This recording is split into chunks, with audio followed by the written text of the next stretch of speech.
உங்கள் favourite TV ஷோக்களை இனி miss பண்ண தேவையில்லை. ZEE5 இல் முற்றிலும் இலவசமாக காணுங்கள். இங்கேயும் எப்பொழுதும். தலைவரே, என்ன தலைவரே, எங்களெல்லாம் ஞாபகம் இருக்கா? அன்னைக்கு சொந்தமாயிட்டீங்க. உரிமையா போலாம், அவங்க பின்னாடி சுத்தலாம். இனிமே எங்க நினைப்பெல்லாம் வராது. நான் உங்க அண்ணி பின்னாடி சுத்துலடா. உங்க அண்ணி தான் என் வண்டியில பின்னாடி உட்காந்துட்டு வந்தாங்க. என்ன தலைவரே சொல்றீங்க? கலக்கிட்டீங்க. அதெல்லாம் ஒரு மேஜிக்டா. அவ என் வண்டியில பின்னாடி உட்காந்துட்டு வரும்போது ஆ, அடாடாடாடாடாடா, அப்படியே சொர்க்கத்துல மிதக்கிற மாதிரி இருந்துச்சு. ஆ, ஆ. ஆனா இறங்குற இடம் ரொம்ப சீக்கிரமா வந்துருச்சுடா. எங்க பயணம் ரொம்ப ஷார்ட்டா முடிஞ்சிருச்சு. என்ன பயணமா இருந்தாலும் நீங்க போன ரோட்ல நிறைய ஸ்பீட் பிரேக்கர்ஸ் வந்திருக்குமே. அடிக்கடி பிரேக் போட்டிருப்பீங்க. ஏய், இப்படி வாய் மணியா 2 போட்டோன்னா ம், என்னடா பேசுற நீ? சரி விடுங்க. அண்ணி உங்க கூட இருக்காங்கல்ல. ஆ, இல்ல இல்ல, அவ ஏதோ ஒரு வேலையா உள்ள போயிருக்கா. நான் வெளியே தான் நிக்கிறேன். ம், சரி சரி, நீ வெய்யி, நான் உள்ள என்ன நடக்குதுன்னு பார்த்துட்டு வந்துடுறேன். ஆ, சரிங்க தலைவரே. காதல் கடமைய கண்ணும் கருத்துமா செய்யுங்க. எல்லாம் என் நேரம்டா. இதுக்கு முன்னாடி எங்க வேலை பார்த்தீங்க நீங்க? தியா குரூப் ஆஃப் கம்பெனிஸ்ல 2 வருஷம் நான் ஒர்க் பண்ணிருக்கேன் சார். அங்க என்ன பொசிஷன்ல இருந்தீங்க? சிஸ்டம் அட்மினிஸ்ட்ரேட்டிவா இருந்தேன். சேலரி என்ன எதிர்பார்க்கறீங்க?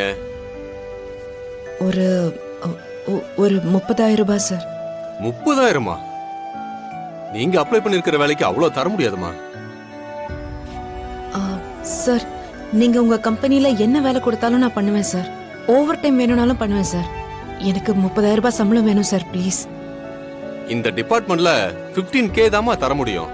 அதுக்கு மேல கண்டிப்பா வாய்ப்பு இல்லம்மா. ஓகேனா ஜாயின் பண்ணுங்க, இல்லனா நாங்க வேற யாரையாவது பாத்துக்கிறோமா.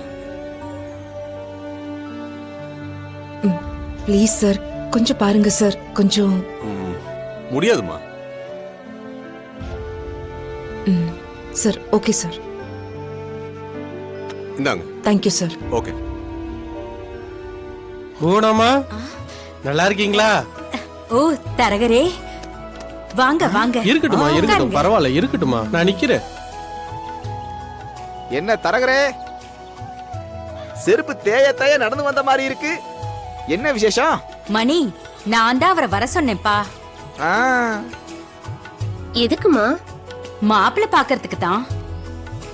நீ வேணா வேணான்னு சொன்னா நான் கண்டுக்காம இருக்க முடியுமா? எனக்கும் வயசாயிடுச்சுமா. காரணம் சொல்லாம காலகாலத்துல கல்யாணத்தை பண்ணிக்கிற ரேவதி. மா, உனக்கு ஆபரேஷன் முடியாம கல்யாண பேச்சு எடுக்காதன்னு 1000 தடவை சொல்லிட்டேன். ம், ஏம்மா, எனக்கு கண் ஆபரேஷன் முடிஞ்சா அடுத்த நாளே உனக்கு கல்யாணம் நடந்துருமா? இப்பத்துல இருந்தே கொஞ்சம் கொஞ்சமா மாப்பிளைய பார்த்தாதாம்மா எல்லாமே கூடி வரும்போது கல்யாணத்தை பண்ண முடியும். பையனை தேடணும், விசாரிக்கணும், அவனுக்கு உன்னை பிடிக்கணும், உனக்கு அவனை பிடிக்கணும். 2 பேரும் ஜோடி பொருத்தம், ஜாதகம் எல்லாம் இருக்கணும். எவ்வளவோ விஷயம் இருக்கு. அதுக்கெல்லாம் நாள் ஆகும்லம்மா.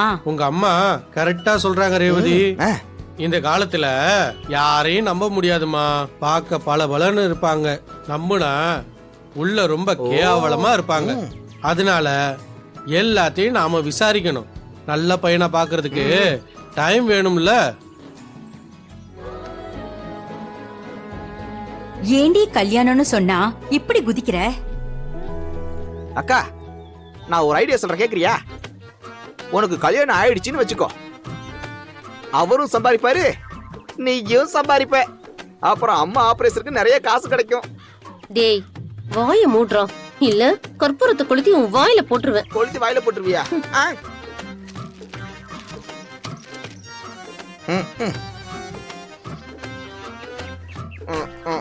ஹலோ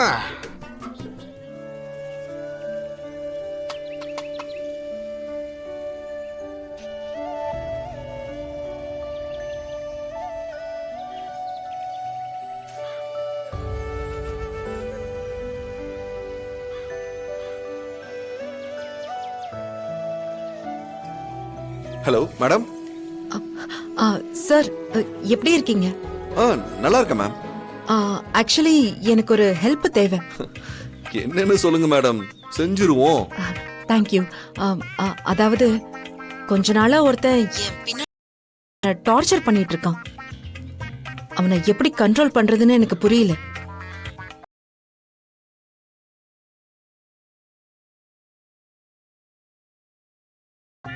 அவன் கைய காலை எடுத்துறேன். நீங்க ஒரு குழந்தையோட அம்மா. அவன் உங்க பின்னாடி வரான்னா அவன் எவ்வளவு மோசமானவனா இருப்பான் சொல்லுங்க மேடம். அவனை என்ன செய்யணும்னு சொல்லுங்க. ஐயோ சார், அப்படியெல்லாம் ஏதோ செஞ்சிடாதீங்க சார். அவன் எங்க சம்பந்தி குடும்பத்து பையன். மேடம், இதான் கொடுமை மேடம். நமக்கு தெரிஞ்சவங்களே இப்படி பண்ணா என்ன பண்றது? இவன்லாம் ஒரு ஜென்மமா? சச்சா. சரி, அதை விடுங்க. இப்ப நீங்க எங்க இருக்கீங்கன்னு சொல்லுங்க, நான் வராங்க. நீங்க அவனை கை காட்டுங்க, அவனை நான் காலி பண்ணிடுறேன். ஐயோ வேணாம் சார். நீங்க இவ்ளோ டென்ஷன் ஆவீங்கன்னு தெரிஞ்சிருந்தா நான் உங்களுக்கு ஃபோன் பண்ணியிருக்கவே மாட்டேன். சரி மேடம், நான் கூலா கேக்குறேன் மேடம். இப்ப அவனை என்ன பண்ணணும்னு மட்டும் சொல்லுங்க மேடம். சார், அவன் என் பின்னாடி வராம இருந்தா அது போதும் சார். சரி, அவ்வளவுதானே? அவன் ஆள் யாருன்னு மட்டும் சொல்லுங்க. ஐயோ சார், அவன் இந்த ஏரியால இருக்கிற பெரிய மனுஷனோட பையன் சார். மேடம், நாங்களும் யாருக்கும் சலைச்சவங்க இல்ல மேடம். அவன் எவ்வளவு பெரிய ஆளா இருந்தாலும் நான் பாத்துக்கிறேன். அதுக்கு இல்ல சார், அவனோட அப்பா வந்து. என்ன மேடம், பயப்படாம சொல்லுங்க. அவனோட அப்பா பேரு ஈஸ்வரமூர்த்தி சார்.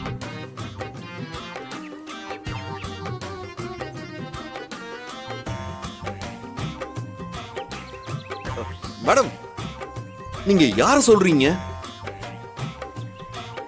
எக்ஸ்எம்எல்ஏ ஈஸ்வரமூர்த்தி அவரா? அவரே தான் சார். அவரோட ரெண்டாவது பையன் தான் என் பின்னாடி சுத்திக்கிட்டே இருக்கான்.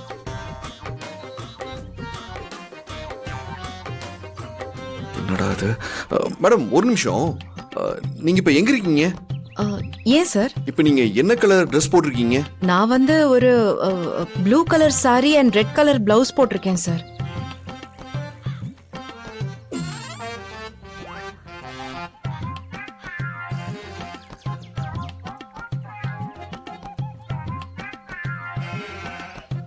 நம்ம கிட்ட பேசுறது இவங்கதானா? ஜீ5 ஆப்பை டவுன்லோட் செய்து அனைத்து எபிசோடுகளையும் இலவசமாக பாருங்க.